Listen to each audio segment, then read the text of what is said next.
opinions expressed by the host and guests in this show are not necessarily the views of Children's Health Defense.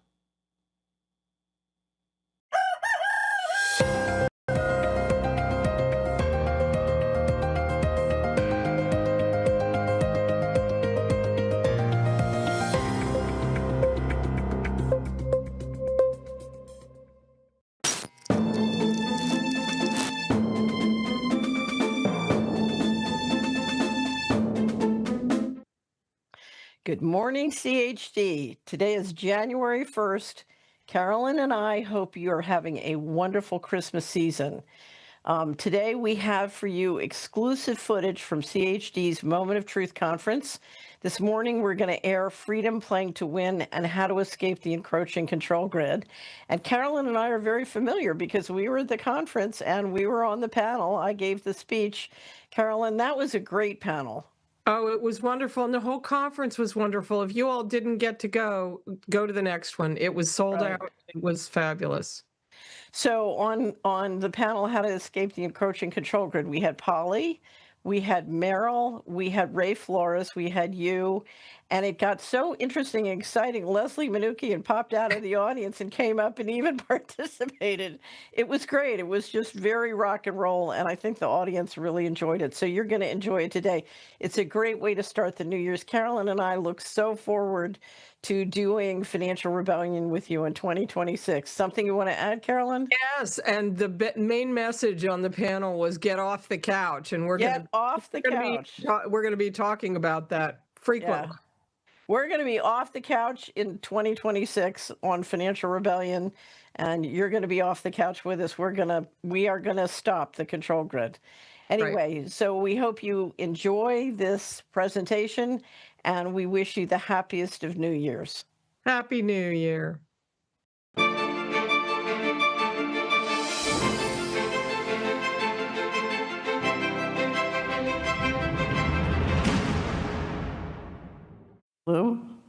Okay. Every week we publish a tune at Solari Report. This is one of my favorite ones. It says, woman's checking out at the grocery store. It says, how would you like to pay? And she's wearing a little checkout badge that says New World Order. It says, cash or slavery. Who here uses cash every second that they can, every chance that they can? Oh, okay, I recommend this to everyone because the digital control grid cannot happen unless we go to 100% digital. So one of the things we can all do is roll it back. Now, one of the things I've heard again and again at this conference, oh, you can't stop the digital ID and programmable money. Yes, you can. Yes, you can, but what is it gonna take? Just feel like you're at church for a second. It's going to take getting off the couch. I want everybody to stand up and say as loud as you can, get off the couch. I knew you'd do it on the first one. Okay, so I'm going to be saying this again. We're going to talk about getting off the couch. Okay, next slide, Lou. Okay, I want to talk to you about mind, and then I want to talk about money. You know me, I always want to talk about money and financial freedom. So let's talk about mind. We just published a report on the Solari Report, great report by Josh Dahman, one of the best we've ever published, called Cognitive Liberty. If you are going to get off the couch and we are going to remain free, what do we need? We need our minds, okay? And our minds are under attack in many different directions. You just heard that wonderful panel about the towers. What do the towers deliver? I've got my phone in the Faraday bag. They deliver surveillance. Somebody, who else here has got their phone in a Faraday bag? Oh, good for you. So they deliver surveillance. They track you. Dr. Weldon, everybody hear Dr. Weldon yesterday? He said, you always want to know more about your enemy than they know about you, right? But what does our enemy use these for? They know a lot more about us than we know about them. Okay, so the first thing you want to do is you want to make sure you have your mind. We just published one on cognitive liberty. We also published one, the top academic scholar we've ever found on the topic of military-grade neurowarfare. You need to know about this because you need to protect your mind. Next slide. Okay, when you carry, you think this is a communication device. It's not. It's a surveillance and tracking device. So you need to realize that you are giving intimate access to what you say, where you go, what you write, what you text, what you do to your children, your friends, your family. One of the best books on teenagers wanting to transgender by Abigail Shrier, her number one recommendation, what was it? Don't give your children a smartphone. You know why? When you give a child a smartphone, you give organized crime, the people who ran Epstein, direct access to your child's subconscious. Is that a good idea? I don't think so. What are you giving your enemies? Are you giving them a control file? I used to be an investment advisor, and I would have a client sitting right in front of their smartphone, and they say, oh, well, when I sell those coins, I'm going to take them to the dealer, but I'm not going to pay taxes. You just gave your enemy a control file. You know what a control file is. When you go to see a congressman and he doesn't pay any attention to you, oftentimes, what was Epstein?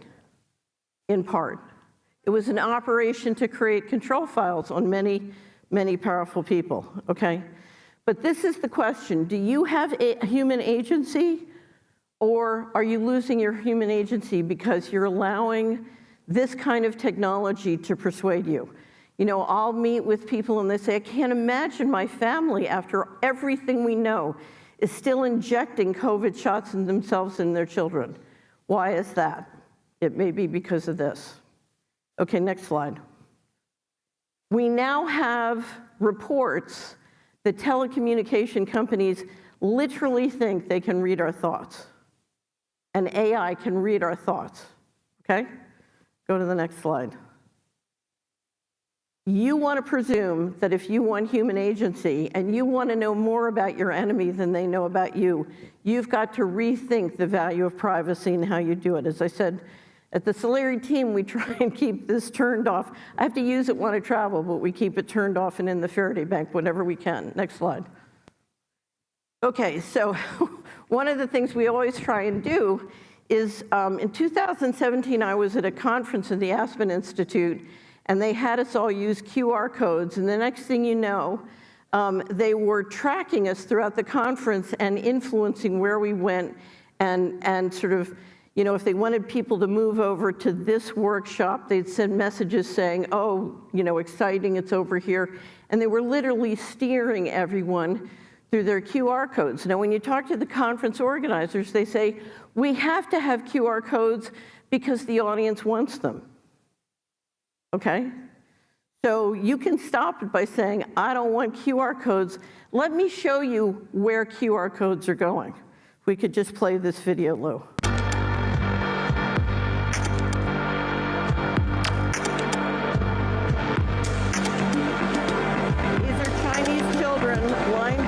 To get their vaccines, all defined by their QR code. Just realized Lou gave me a clicker. Do I know how to work it? Yes, here we go. No, back. Okay. So let's talk about, I always talk about the digital control grid. Who here knows what I mean when I say digital control grid? Okay. So there are three pillars to the digital control grid. The first one, the next one, the most important one, and I hate to say it, the one, if you're from Texas, you need to roll this back because Texas is going the wrong way, is a digital ID. So Polly, Tommy, Carolyn Betts, and I do Financial Rebellion every week, except for the last week of the month. On Thursday, Twyla Braz has been on 3 times to talk about the digital ID. She's going to be on next Thursday. What's so important about the digital ID? The digital ID makes sure you have a high precision way of identifying people, and I can make sure you're you, and I can apply very special rules to you, okay? Why do we need all these AI and data centers? Do you know why? 4,000 data centers either built or being built in America. What is AI good at? It's good at tracking, simulating, monitoring, calculating everything that can be tracked mathematically, like spatial movements or money, right? So if you want to get programmable money, you need a high-quality digital ID, and you need the ability to process all this data. Now, all across the country, you'll hear, oh, we have to have a digital ID. We have to have a digital ID to protect our children from what's happening to them online. So we need to verify that they're 18 or over before they get online. Does that make sense to you? You know what I hear? I hear we're going to make it very easy for the people who did Epstein to now control our children because they all have a digital ID and they can be tracked and surveilled. That's what I hear. You hear, oh, we need a digital ID for immigration or election fraud. Did we have border patrols and border control and elections before digital technology existed? Right, did it work better than it does now? Yep, okay. So be careful. Don't get tricked into thinking we need a digital ID. A digital ID is the next step for a digital control grid. And if we get a digital ID system, then we're in real trouble because what do we do next? We can hook it up with the surveillance and coercion. Everybody here, does anybody here feel their property taxes are too low? Okay, that's what I thought. So if you look at coercion, all across the country, we see municipalities not only financing higher energy and water costs for data center, but they are financing something called Flock and now Skydio. Anybody here fighting Flock in their municipality? Your taxes are paying to build the digital control grid, the coercion part with drones and surveillance in your area, and you as a taxpayer can stop it. Okay, but the big one is programmable money. So for years, we've now talked about CBDC, but CBDC is just programmable money issued by the central bank. The Genius Act just passed this summer, creating a regulatory framework for stablecoins, and now the Clarity Act is expected to be passed before Thanksgiving, and that is programmable money as it relates to assets. Those two systems are created to create a completely programmable money, digital money, and it's one of the reasons it's so important not to give up on cash and building analog systems. Now, why am I so concerned about programmable money plus digital ID? Everything you've heard today. So is there anybody here who doesn't know what happened to the Canadian truckers? Is there anybody here who wants to be a Canadian trucker? Okay, so here's what happens. We've seen CHD do amazing, miraculous things over the last 5+ years in terms of going into court, going to the legislature, getting enormous steps to protect our health freedom. If digital IDs and financial programmable money lock in, what happens to all of that? Gone. What happens to all the things we've done for food freedom? Meryl Nass is over here. She's going to be on the panel with Carolyn and Polly and Ray Flores and me. What happens to our food freedom? Gone. So we have a marvelous woman named Susan Luchas up in South Dakota who runs our Team Cash. And she said, I couldn't get through to people. I couldn't get through to people. So now I just say, ring-a-ding-ding. It's 2030. Hello, Mrs. Smith. I'm from the government. We're calling to tell you if you don't transgender your 3 children, we're going to turn off your money. She said that works in South Dakota. It's clearly not that popular here. Okay, I want to show you several videos. Now, the first one I'm going to show you, many of you have seen. It's Augustine Karstens, who runs the Bank of International Settlements in Basel, Switzerland. Until recently, the construct by which we were going to implement programmable money worldwide was every central bank in every nation was going to issue a CBDC and make sure there was a digital ID. Vaccine passports didn't work, so now we're going to these other systems that we're watching. And every central bank issues its CBDC, it rolls up and coordinates through the BIS. The Treasury and the Fed just scrambled the plan. They announced, no, we're going to do stable coins. And the US government is basically going to offer stable coins, dollar denominated, to 8 billion citizens around the world. And we're going to try and be one central bank with one programmable money. So there's a little bit of a currency war going on. But when you listen to this video, I want you to hear when he says CBDC, just hear programmable money. Because the CBDC is central bank programmable money. Stablecoin, as envisioned by the administration, is simply the people who own the central bank issuing it directly, and it gives them more separation from regulatory control by Congress. Okay, so this is Augustine Carson's talking in 2020. I have never been so shocked at watching a central banker speak. This is the first time in my life I ever saw a central banker tell the truth. In 59 seconds, he's going to tell you why he loves programmable money. Our analysis on CBDC, in particular for the use of general use, we tend to establish the equivalence with cash, and there is a huge difference there. For example, in cash, we don't know, for example, who's using a $100 bill today. We don't know who is using a 1,000 peso bill today. A key difference with the CBDC is that central bank will have absolute control on the rules and regulations that will determine the use of that expression of central bank liability. And also we will have the technology to enforce that. Those two issues are extremely important, and that makes a huge difference with respect to what cash is. Doesn't that warm your heart? So let me tell you what he just told you. First, he told you that your money in the bank is not your money, it's their money. It's their expression of central bank liability. But he also told you they can make the rules and they can enforce them. And with data centers of the kind that we're putting into place and AI, it means for every person in this audience, I can have a different set of rules depending on whether you've been good or bad. You know, it's like Christmas. If you were bad, you get switches and ashes in your stocking, right? And so we can make very fine-tooth incentive systems. It's the Chinese social credit system is essentially what he's talking about. But we can make very defined objectives of how useful you are to the system and how much value you create the system and set the rules to manage you accordingly, okay?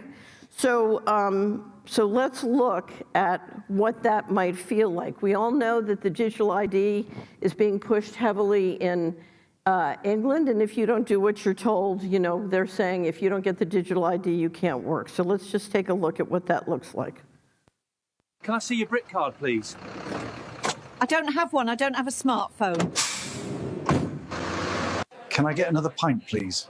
Sorry, sir. Your BRIC card says you've exceeded your alcohol quota for this week. Sorry, sir. Your BRIC card says you've already flown twice this year. We're having to restrict passengers with higher than average emissions profiles. Sorry, I'm afraid your funds have been temporarily frozen. Your recent social media post did not align with the government's narrative. Sorry, I'm afraid your BRIC card says you cannot purchase any more meat this week as part of our commitment to achieving net zero. I've just logged in using my BRIC card and it's saying I've already had 3 hours of internet today and it's locked me out.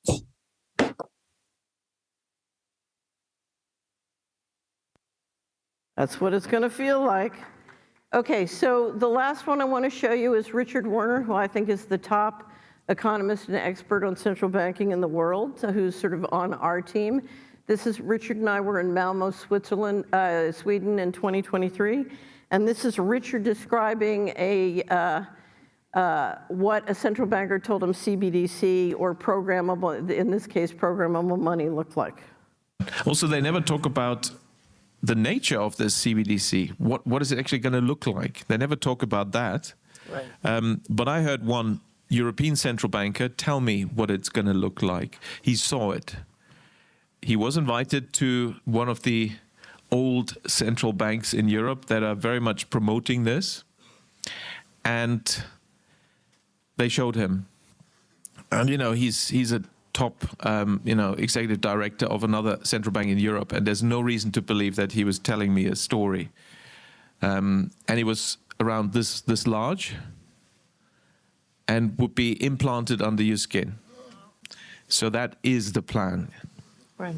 So you can laugh at that. And of course, that has other implications on top of what we've mentioned, on top of the control aspects, because that actually enters your body.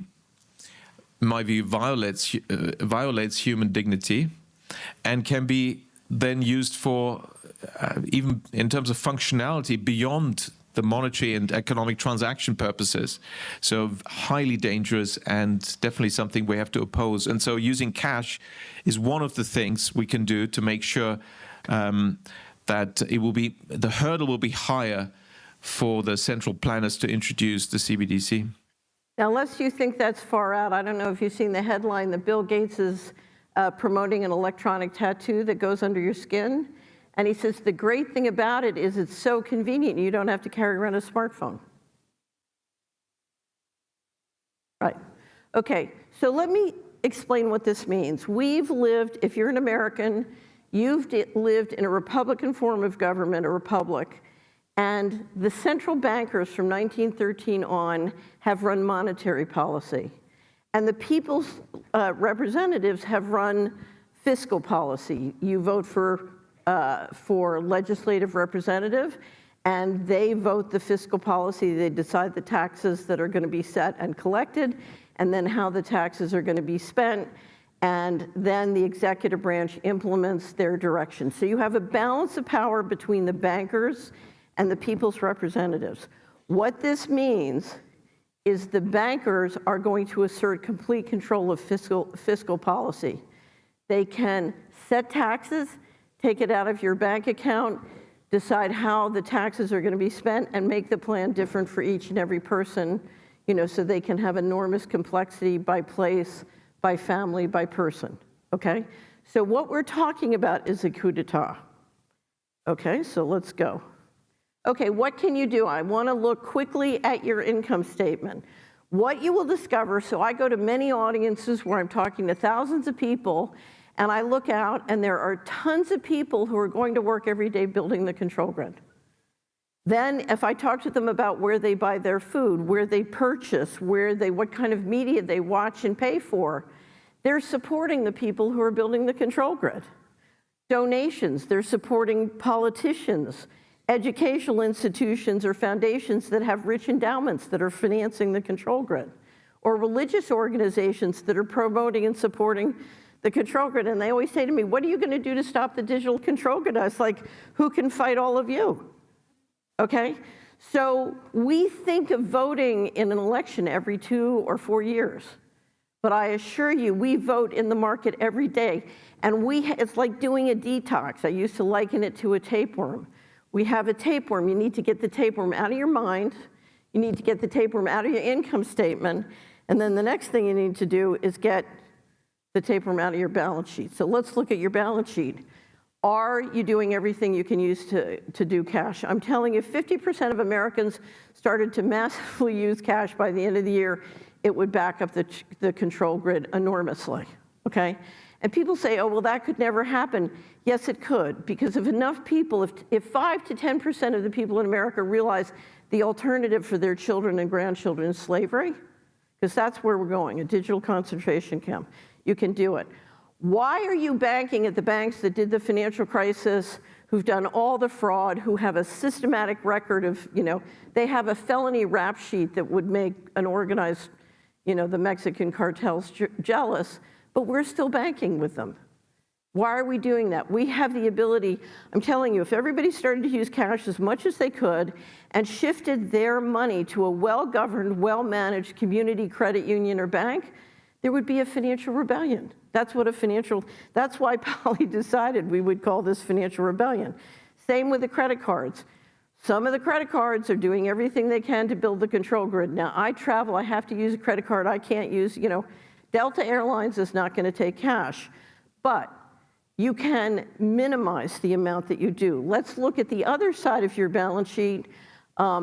Every month I send money, I'm in a savings plan, and every month I send money into the stock market.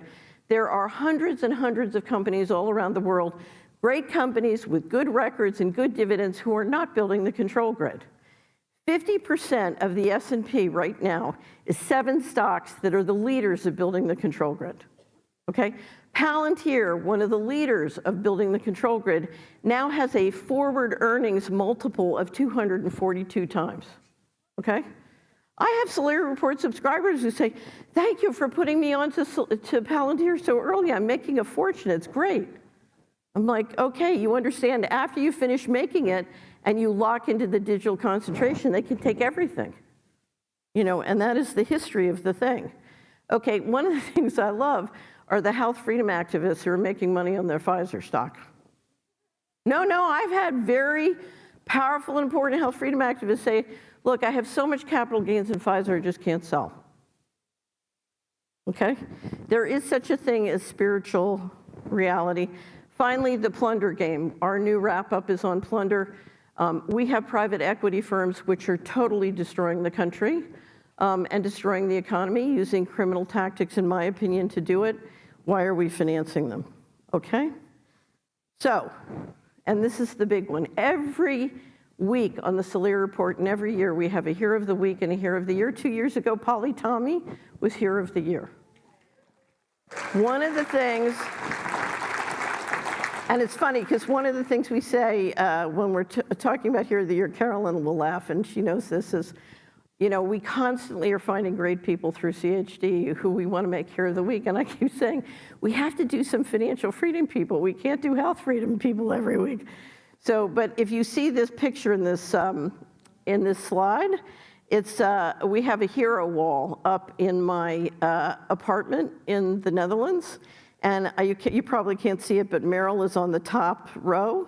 And right down in the bottom, Carolyn Betts is on the bottom row. And you know, every time somebody comes to the Netherlands or we go to a conference, we take their pictures. And I'm a great believer in keeping my money in what I call the people bank, because it's the people in our lives and in our network who are going to turn this around. So who's your hero? I'm always shocked when somebody who is committed to financial freedom or food freedom or health freedom tells me how much they admire one of the leaders who's building the control grid. And I'm like, really? So who's your hero? Okay, so take action. What? I'm doing my best, thank you. As you notice, there are a lot of heroes at this conference. You know, people who are not, you know, when people say, oh, well, the digital ID, I was doing this over at Pierre Corey's place or booth today. They said, well, the digital ID and programmable money is inevitable. And I said, you know, I never predict victory for my enemies. I never do that, okay? So I used to have, when I worked in the administration, I called it my sugar packet goals. Those were my 3 goals I had to get done. I could write them on a sugar packet, wouldn't tell anybody what they were, because in Washington, they'll make sure they stop you. And so I want you to leave here today with that sugar packet of the actions that you can take. Everybody's different. You know, some people can go to the legislature. Some people can pray. They're spiritual warriors. You do what you're led to do. But what I'm telling you is we are in a critical period where we still have time to turn the ship before it hits the iceberg. And if we hit the iceberg, then we are going into a world that those of us who grew up and lived in the United States can't even fathom. That's why I love the Eastern Europeans. Anybody here from Eastern Europe? Yeah, so they know, you know, we did this, we've done this, we've been to this movie, we are not going back. Okay, at the Saleri Report, we have a wealth. We spent 2 years working with legislators to come up with a complete manual of everything you can do to protect financial freedom. Under the Constitution, the states have extraordinary powers to do that. We also have a building wealth learning plan, because what we need to do is instead, in health, in food, in financial freedom, we need to build the civilization that we want to live in, and we can do that. Who's going to do that? Well, let me do this first. Our 2 focuses right now, we have legislation that we're trying to pass in every state. We could sure use some help. The first one is to stop programmable money. Many of the states passed laws saying no CBDC or no debanking. Big banks couldn't debank. So efforts to stop what was happening. Now that we've switched from CBDC to stablecoin, we have to go back around and we have to pass bills. We call it the Consumer Payment Rights and Transparency Act, and the goal is you are not allowed to use programmable money in the states. The second bill, the big bill we're focused on, is protecting cash, and there are many things legislatures can do to keep cash alive and keep it working and liquid in your state. We have at the bottom of Celeria Financial Transaction Freedom website. You can sign up. We have monthly briefings for legislatures. Our next briefing is this coming Thursday on the Consumer Payment Rights and Transparency Act. So if you're interested in supporting that in your state, please plug in. Finally, we've started something called the Young Builders Course. We're launching it in February, in fact, in Florida in 2026. We believe the people who are going to build the real alternatives are the young people. And so the question is, how do we make sure we get to them, we give them the information they need to be successful? How do we give them the education and the tools they need to build this kind of a building wealth future? And finally, I just want to remind you again, how would you like to pay? Cash? And what are you going to do? Get off the couch. Say it again. Get off the couch. Get off the couch. Ladies and gentlemen, thank you very much. We have a great panel coming.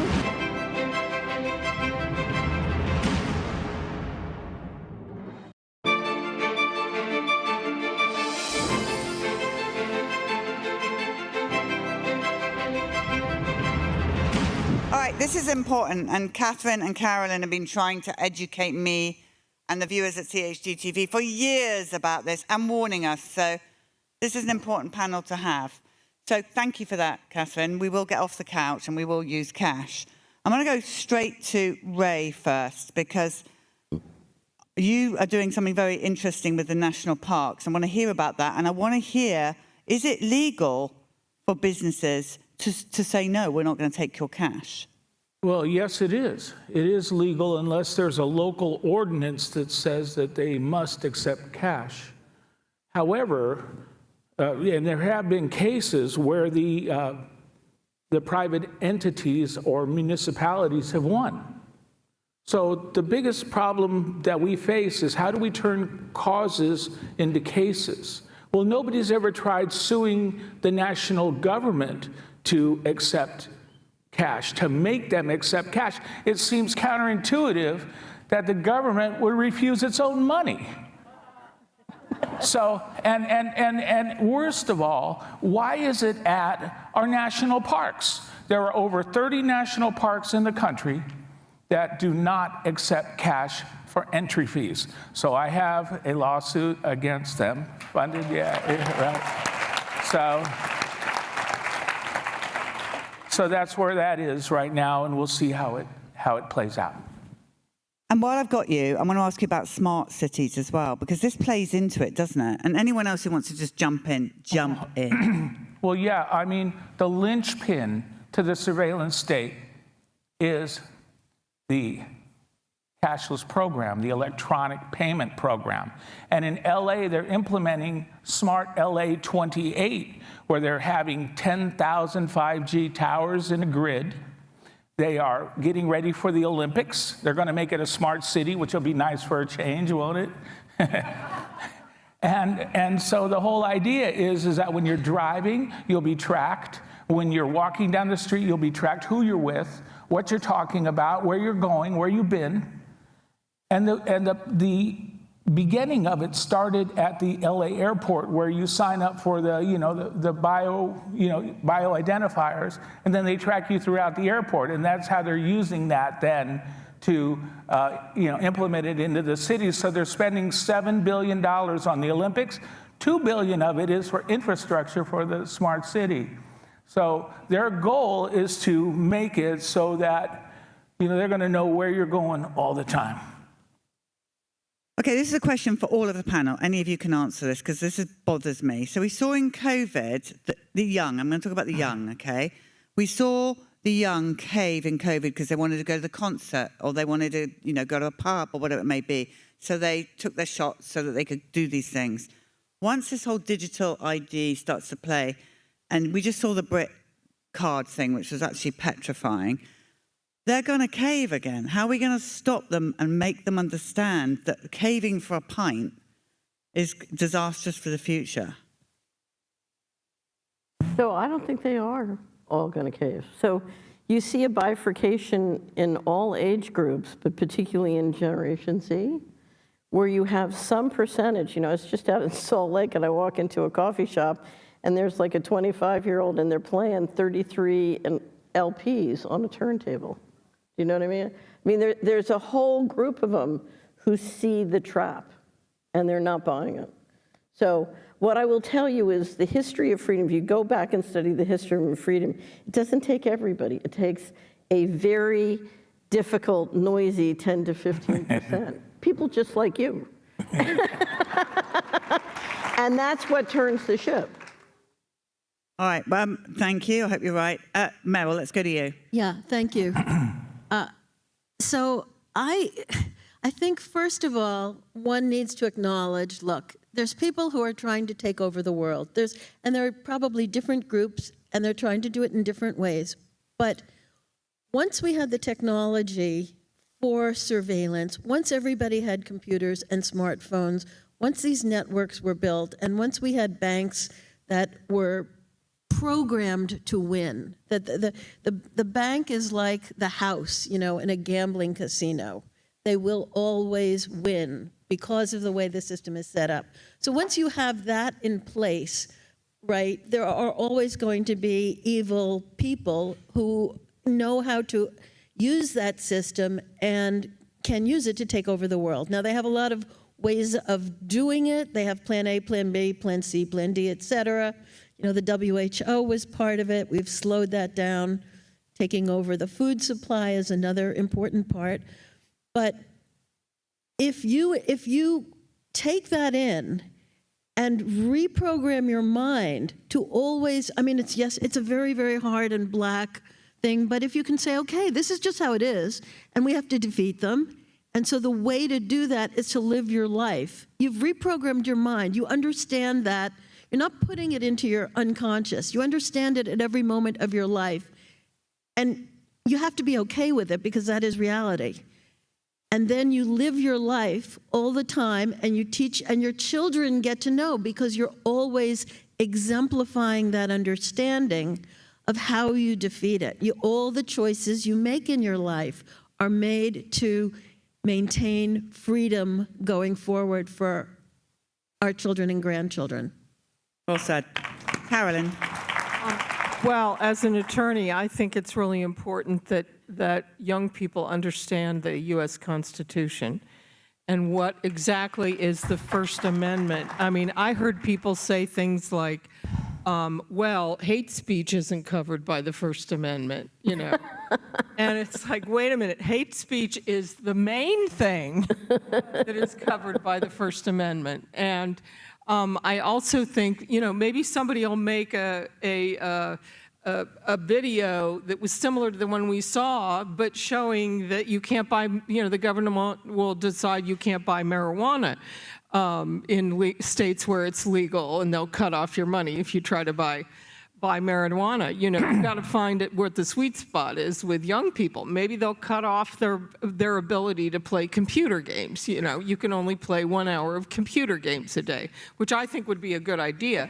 But I don't think it's a good idea for the U.S. government to get involved in that. And I also want to just say that there was a hearing, I can't remember whether it was House or Senate, where it was revealed that Bank of America gave up MCC code information on the September 6th, people who were in Washington, D.C. for September 6th.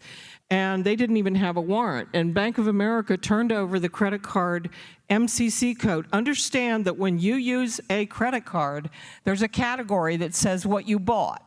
And so it shows if you had a hotel room in Washington, D.C., which is what they wanted to know, and whether you patronized a place where you could buy a gun. January 6th or September 6th? I'm sorry, January 6th, yes. And that was the basis on which some people were, probably a lot of the people were arrested because they could identify who was in a hotel in Washington between the a couple days before and a couple days after, and who went to a place where they could buy a gun. So one of the most important things you can do when it comes to your daily and weekly purchases, you can't control financial freedom. You can't control the financial system unless you can control food. And if you can't control food, everybody can grow their own food and make community currencies. In the Great Depression, the 3,100 counties in America, there were 3,100 community currencies, okay? But to keep farmers alive, the farmer needs to get the retail price. And when the farmer gets the retail price, we get food that doesn't poison us. Because if you go to the grocery store, increasingly, you're getting food that is poisoning you. So maybe, Meryl, if you could just say a few words about what you're doing to help people see the need to protect themselves from the great poisoning, but to keep their local farmers alive. The institution of farming and family farms has been under attack for a long time. So there are two things happening. One is, of course, that corporations want to get bigger, want to have more control. And so at this point in time, every single agricultural industry has become a near monopoly, where 4 companies or fewer control over 60% of the activity for that industry, like seeds. You know, Monsanto is in control of most seeds. The 4 meat packers control 85% of beef processing in the United States. 4 companies control 67% of pork processing. And so once they get that kind of centralization and power, they control the prices that the farmers get for their commodities, and they control the prices farmers have to pay for things like tractors, seeds, fertilizer, et cetera. So what we have is a system in which the farmer got 70% of the retail price of beef in 1970, and now the farmer gets 30% of the retail price of beef today. And as a result of that, we have fewer cows being raised in the United States than at any time since 1951, even though the population has more than doubled, I think. In the 7 years between 2017 and 2024, 160,000 farms went bankrupt. 20 million acres are no longer in production than were in 2017. And we have 1.9 million farms in the US. We've lost 8% of our farms in 7 years. Everything is conspiring against the farmer, in part because the large financial companies want to buy up the land. The land has become very valuable, but the farmer is getting almost nothing for his crops and his animal. Until this year, when we had such a dearth of meat that the price of meat went up. But anyway, so my organization, Door to Freedom, has created a project called Save Our Food and Farms. And we have a website in construction, but we have listed 50 ways that farmers are being attacked, and a lot of other information we don't just list the 50 ways, but we have a story up to explain each one. And we have a lot of more information. And so farmers are under attack, but the eaters are under attack and they don't know it. So because of the way the federal government subsidizes farming, and this year I think we're spending over $50 billion subsidizing farming, but it goes to the very wealthiest, largest farmers and industrial farms. It doesn't go to the farmers who are producing the food that we want to actually eat. And it's subsidizing the commodification of crops, so that the corn, for instance, goes for gas oil, et cetera. I'm talking for too long, but this crisis will affect us very soon because things are being centralized more and more. More farmers are going under, and unless we make a change for the farmers, the eaters are going to be out of luck. We won't be able to afford healthy food. Thank you, Mel. Okay, we've only got 6 minutes left. So I want to go through really what do you all want us to do? So each of you tell us what you want us to do, because we understand the problem. Catherine laid that out beautifully, as did you guys as well. So what's the solution here? Get off the couch and pay cash, we get that, and do what? Ray, over to you first. Okay, so CHD sued the Los Angeles over the smart city in a FOIA case, and what we got was their LA's Code of Digital Ethics. And in it, what they said was that we're guaranteed a right of privacy. They're not going to sell, store, or track us. Yeah, right. Huh? That's a funny one. And so, but that kind of platitude gives people comfort. And so in the famous case on surveillance of whether or not it's constitutional to surveil public, people in public, it has a two-part test that Justice Harlan laid out in his concurrence in Katz v. the United States. Was, first of all, did that person have a subjective expectation of privacy? And second was whether society was prepared to accept their feelings as reasonable. So then, if everybody allows surveillance, then society becomes one step closer to making it constitutional for us to be surveilled 24/7 wherever we go. So are we saying here, use cash, get rid of our smartphones, God knows how we'll survive with that. To be honest, I mean, most of us work remotely. I'm sure we can, but we need to be told, we need to be walked through how we got to do this because it's hard. So I'm going to tell a story and I'm going to use a four-letter word. Oh, no. Okay, go on. Okay, so I had a wonderful subscriber call me from Arizona. She said, I've been fighting 5G for years. If I'm going to keep fighting, I have to go public, but I'm a very shy person. I'm not comfortable doing that. And I said, well, have you seen the movie War Room? Are you a Christian? She said, yes, I'm a Christian. I'm a devout Christian. I said, have you seen the movie War Room? She said, no. I said, get War Room. It's about spiritual warfare, opening a prayer closet and battling it through prayer. And I said, just try it. Just, if you're led to do it, open a prayer closet and battle this spiritually. I don't know what happened, but several weeks later, she emailed me back and she said, oh my God, this shit works. So if you're a chicken and you don't want to help us get, stop programmable money at the state legislature, you can pray and you can use cash and you can stop poisoning your family by buying at the grocery store and go find your local farmers and farmer network and buy lots of food. And you can certainly donate to support Ray's efforts at CHD, right? Yay. So we can do this. How many of us is it going to take in America to actually take this control grid down? By 5 to 10%. 5 to 10% use cash as much as they can, whenever they can, and it's working, and I'll tell you why. One of the reasons it's working, people are finally beginning to realize you can't depend on electricity. After Western North Carolina and East Tennessee, the floods, 2 of the Scandinavian central banks who've led the way on cash came out and said, it was a mistake to roll back cash. We can't depend on electricity. We need to keep cash alive. So and with inflation, and this is why you're starting to see young people use cash. They're saying, I spend less when I use cash. And not only that, when I use cash, it circulates around the neighborhood. And after 5 transactions, it hasn't disappeared in all fees.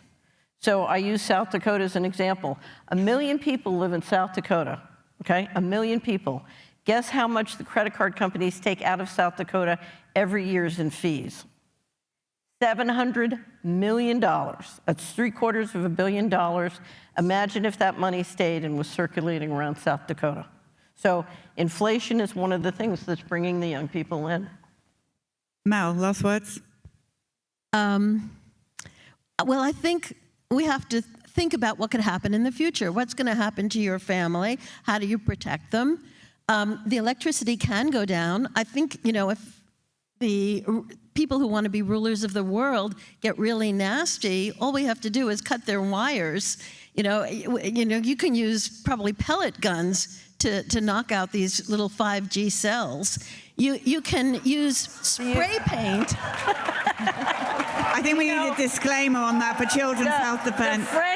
The French plumbers cut off the water and sewer to the French central bank during the Yellow Jackets. Did you know that? Yeah, central banks have trouble operating without toilets.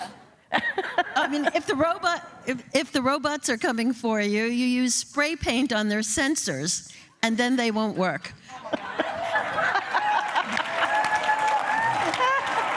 So these are not necessarily the views of Children's Health Defense. I just have to say something to inspire you all, which is that in Vietnam and Thailand, they introduced digital currency, and they banned cash. In Vietnam, they confiscated, I think it was 84 or 85 million accounts, bank accounts, because people refused to submit their biometrics. In Thailand, they introduced a digital currency and said, no more cash. And you know what happened? They debanked all these people, and so the businesses stopped accepting credit and only will receive cash. And so this is how we fight back, friends. The amazing Leslie Mnookin there. All right, Carolyn. Well, I want to say, first of all, since I see Leslie Mnookin here, I know two women over the age of 40 anyway, who have gotten state legislation enacted. And, you can all do it. We can all do it. And I'm now working on educating the legislatures in the state of Ohio about how digital gold is dangerous because it's programmable. But I'm going to name drop. I sat next to Larry Palevsky at dinner last night, and I told him Catherine was going to say, "Get off the couch," and he said, "What does getting off the couch mean?" And after I had explained it to him, he said, when I go to a restaurant and they have a QR code menu, I tell them I make them give me a written menu. I spend cash whenever I can. I bank at a local credit union. And, he's telling me all these things, and he said, what do you think of Bitcoin now?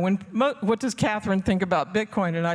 And usually when people ask me that, it's because they have Bitcoin. So I said, well, Catherine says that it's a Ponzi scheme, so what you should do is take out all your principal and just figure you're gambling and leave it on the table. And he said, I don't own any Bitcoin. So, these are, and the other thing I said is you need to contact your state legislators and give them hell about everything that they're doing that is not consistent with, what we're talking about. Thank you so much. Right. So here's the thing. You all saw Catherine talk. To me, the most disturbing image of that were those little children with QR codes around their necks, lining up in a distance to get their mandatory vaccination. So if nothing else, that should get you off the couch, because I have grandchildren and I do not want them to live in that world. So we fight together as a team. These people here, sitting up here, have been fighting for us for a long time. I'm very grateful for your education. I still have a lot to learn, but I will definitely get off the couch and will be using... Who's going to be using cash here? We all going to use cash? Come on, guys, we can do it. All right, thank you to you for your time. We've run out of time, but thank you for your listening.